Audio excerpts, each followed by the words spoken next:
As we have seen in a previous class, the emergencies of the most common emergencies in the dental office. Continuation of that class, we'll see about the airway obstruction. Coming to the airway obstructions, so the dental procedures are the most important predisposing factor for the airway obstruction. The posterior portion of oral cavity, either a pharynx, which is divided into esophagus and the larynx. Larynx, so that block the airway in case of a bronchi. Sometimes there are certain either a K files or can be the patient can be aspirate that K files, which lead to the obstruction of airway entering into the larynx and then lead to the airway obstruction. How to prevent it? So prior to start of any procedure, you just place a rubber dam or either oral pack can be placed. So oral pack will give the seal to the posterior pharyngeal region so that it can able to prevent the aspiration. And maintain the proper chair position, dental assistance, suctioning, magill intubations, forceps, and the ligatures of that instruments can be done. What are the signs and the symptoms? Cough, choking is the most common sign, wheezing, shortness of the breath, apnea, hypoxia, cyanosis. So pathophysiology of complete airway obstruction should be noted down. So choking is the first and the foremost sign, so one should appreciate it as soon as possible. How to manage it? Do not allow the patient to sit up. So place the patient in the Trendelenburg position. So just notify it. In case of the patient present with airway obstruction, just place the patient in the Trendelenburg position. Patient should not leave the operatory till all the radiographs are taken in order to find out the position where the aspirated instruments has been located. Most common site of the location of foreign body should be noted. Place a patient in the left lateral position so that helps to remove the foreign bodies. You can do a bronchoscope or bronchoscopy can be done. Management, invasive and non-invasive techniques can be done. Non-invasive, it includes Emlich maneuvers, most commonly used in case of an airway obstruction. I hope you people will remember it. Back blows, manual thrust, chest thrust can be given. Finger sweep, if the instrument is present within the oral cavities, in such cases, you can use a finger sweep to, first step is use a finger sweep to remove the instrument. In case if it is not possible to remove that using a non-invasive technique, just switch over to invasive techniques, which includes tracheostomy or cricothyroidectomy can be done. Management, infants, blind finger sweep is contraindicated in case of a child infant. So just give a 5 back blow. So this is a picture shows that back blow, 5 back blows or 5 chest thrust can be given. Check the airway and repeat it if it necessary. This is a picture shows the Emlich maneuver in subdiaphragmatic region. So in such cases, children of 1 to 8 years can give this Emlich maneuver by compressing this diaphragm. So there are chances for that aspirated instruments to come out of it. So just remember, this is the Emlich maneuver. Remember the pictures. This is a chest thrust. So either this picture shows a tongue jaw lift position and the finger sweep maneuver, or a cross finger technique can also be used to remove the aspirated foreign objects. So just remember these pictures. Coming to the invasive technique, cricothyroidectomy or tracheostomy can be given to the patient. So in case of cricothyroidectomy, just places the incisions and the transverse incisions. You have to place initially a transverse incision, open up, and once you have reached the cricothyroid membrane, just incise or puncture a cricothyroid membrane and insert the tube, soda straw airway tube, secure the airway. Going to the next topic is seizure. Before going to the next topic, we will summarize this airway obstruction because one of the most important for that in case of one of the most common emergencies in case of a dental office. So in order to prevent these emergency prior to start of procedure, just use the rubber dam, oral pack, and the dental assistant, suction, McGill's intubation forceps, and the ligatures. Signs, just see that whether the patient is of cough, choking, wheezing, or patient is having apnea, hypoxia, and the cyanosis. So management, initially start with non-invasive technique and slowly move on to the invasive technique. So that the non-invasive technique, which includes Emlich maneuver, back blows, manual thrust, chest thrust, finger sweep, and invasive techniques includes tracheostomy and cricothyroidectomy. First is infant, finger sweep is contraindicated. Just give 5 back blows, 5 chest thrust, and check the airway and repeat it once again. Coming into the In case of children between 1 to 8 years of an age, you have to give a embellished maneuver, which is nothing but you are going to give an abdominal thrust. By giving this abdominal thrust, there are chances for the aspirated instruments to come out of the oral cavity. So just remember that. Chest thrust can be given. Either this is a picture shows the finger sweep and cross finger sweep techniques. So remember that finger sweep and cross finger sweep pictures. You might get a picture-based question in it. This is a picture shows the invasive technique, which is nothing but kirchhoff-thyroidotomy, or it's called a tracheotomy technique can be given. So initially you have to place a transverse incision, open up and reach the cricothyroid membrane, just puncture the cricothyroid membrane, or give an incision, longitudinal incision along the cricothyroid membrane, insert a tube and secure the airway. Coming to the seizure, high-length refined seizure as a symptom or occasional and excessive and disorderly discharge of nervous system. It includes grand mal epilepsy, petit mal epilepsy, psychomotor.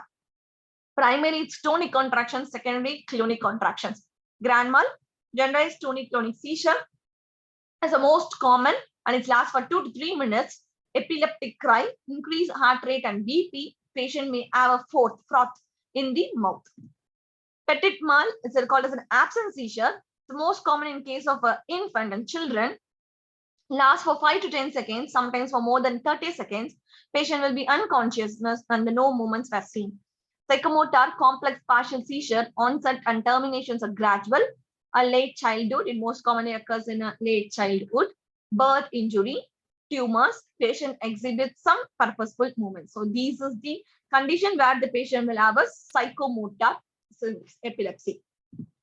Coming to the status epilepticus, seizure that continue for more than 5 minutes or repeated seizure that begins before the individual recur from the initial episode. Just remember that is called as status epilepticus.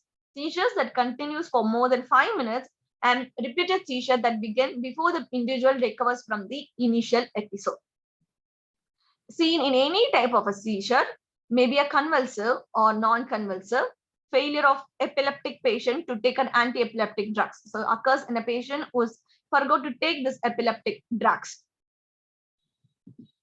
How to prevent it? So prior to the start of the procedure, just ask the history of the patient and ask whether the patient has a previous history of seizure. If the patient had a previous history of seizure, and ask the patient how far the duration will be prolonged, frequency, medications, and consult the physicians.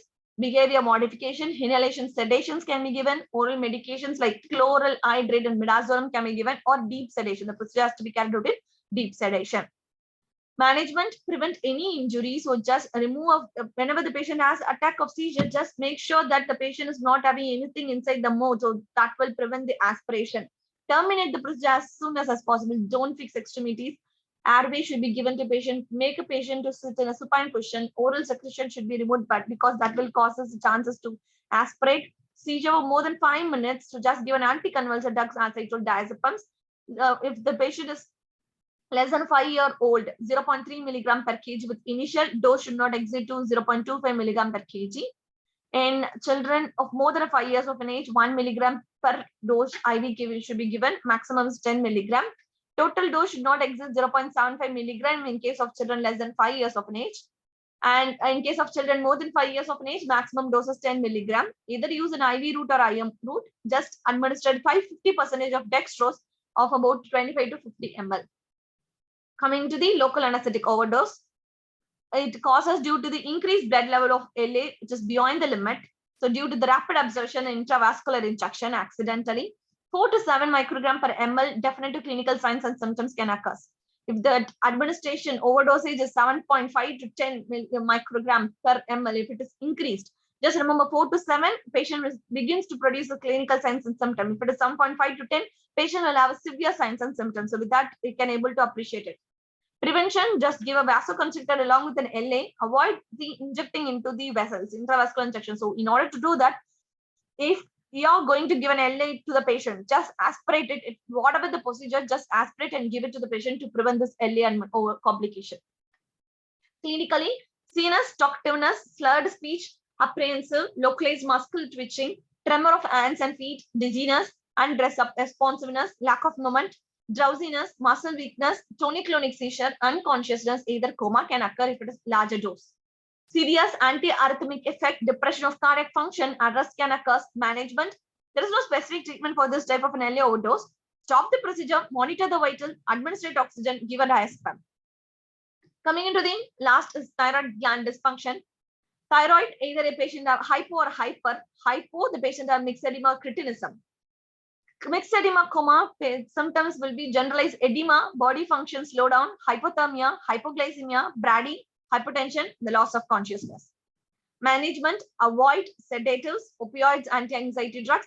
Stop the procedure, make the patient to place in a supine position, administrate airway oxygen, medical assistance, IV infusion of dextrose, and transport the patient to the hospital to administrate hormones. To monitor the thyroid hormones and to give a supplement to it. Adrenal crisis, adrenal cortex, everyone know that damage to the cortex, patient will have a decent disease, tuberculosis, adrenal tumor, hyperfunction of the cortex.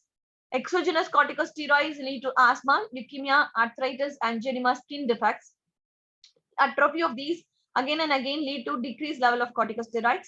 Clinically, patient will have weakness and fatigue, pallor, weight loss, weak, rapid pulse, hypotension, cardiopulmonary collapse, and the loss of consciousness. Prevention, history should be taken, administration of glucocorticoid before, during, and after stressful situation. Management, terminate the position should be maintained, airway, vital signs, medical assistance, administration of oxygen, DEXA, sodium phosphate, IV or IM should be given. 1 to 4 milligram for children, just remember the dose, 6 to 10 milligram for adult, and 100 milligram of hydrocortisone in case of adults can be given.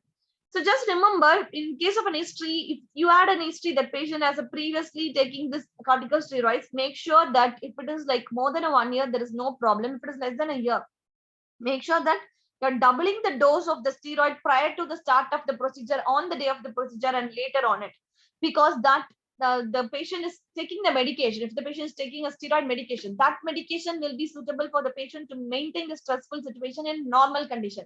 Since we are going to add upon a stress for the patient, since we are going to do some procedure for the patient, that is an add stress to the patient. To overcome that, we have to double the dosage of steroids prior to the procedure, and in order to make the patient comfortable during the procedure. Coming to the insulin shock, it's like juvenile diabetes, hyperglycemia, patient will have increased glucose level, decreased glucose level lead to the insulin shock. So both are the danger for the patient, either like increased glucose and decreased glucose. Decreased glucose can lead to the hypoglycemic coma, or increased glucose can lead to ketoacidosis. What to do? Stop the procedure. In all the complications, the first step is that you have to stop the procedure. And you have to make sure the patient is placed in a proper position, supine positions, to increase the blood supply or increases the sugar level to the brain. So whenever you increase the blood, sugar will automatically enter into the brain. Make sure that administration of oxygen has been done. Hyperglycemic, just give an insulin. Hypoglycemic, just give an oral carbohydrate or glucagon 50% dextrose can be given to the patient. We'll have a short look on basic life support and CPR. I will not bore you people, and I'll tell you the most important points in it, because this is itself, the class will take a day to complete. Just I'll tell the important point. As I told, cardiac arrest can occur in airway obstruction, anaphylaxis, seizure disorders, acute adrenal insufficiency, congenital cardiac disease. In case of pediatric basic life support, it is PABCD. So just remember that code word alone. Position, airway, breathing, circulation, and definitive treatment in case of pediatric basic life support. Position, airway, head tilt, chin lift, jaw thrust, level of consciousness should be monitored. This is a picture, shows that modified jaw thrust maneuver. Artificial ventilations can be given to the patient. Breathing, mouth to mouth, 2 breath or 1 to 1.5 seconds of per breath. So 2 to 2 breath. In between it, you have to give a 1 to 1.5 seconds. Either you can give a bag, valve, mask ventilation. So it's called mask ventilations, can be given as an artificial ventilator way. And circulation, check brachial, femoral, carotid artery, and the BP. And if it is heart rate is less than 60 minutes per minute, administrate the fluids. And this is picture, shows external cardiac compression, and we have to give the compression. And this is a position for the patient to give the cardiac compression. And chest compression, in case of an infant less than 1 year, you have to give a thumb technique or finger technique. Compression and ventilation should be 5 compression, 1 ventilations. In the ratio of 5:1 should be given. Children aged 1 to 8 years, compression ventilation ratio is 5:1, whereas adult it is 15:2. So remember, adult is 15:2, children is 5:1. So these is I'm not going in detail about this basic life support because, as I told, it will take more than a day to cover this entire basic life support. Just I'm telling that there is PABCD. Everyone knows that there is an ABC in case of an adult, whereas a pediatric it's PABCD. And position I told, and so sometimes you'll get a pictorial representation. Sometimes they'll ask, what does this picture represent? So you should tell that it's a modified jaw thrust maneuver, so that you have to know it. So breathing, you should know how much of ventilation ratio should be given. For children, it's 5:1. For adult, is 15:2. So you have to compress it 2" inside the ribs. So 2" you have to go inside the ribs to produce a compression of the heart. So remember that. I hope I have covered every medical emergency at least in a few slides, and at least a few important points I have covered it. So if you have any doubt, you can ask me and I'll make sure that I'll correct all your doubts. And if you want a class in basic life support, I'll give the class lecture in that. But I need a time because it will itself take 1 to 2 hours of the class. And I hope so you people are more comfortable to sit for that duration. If you are more comfortable, I'll take the class in it. Thank you.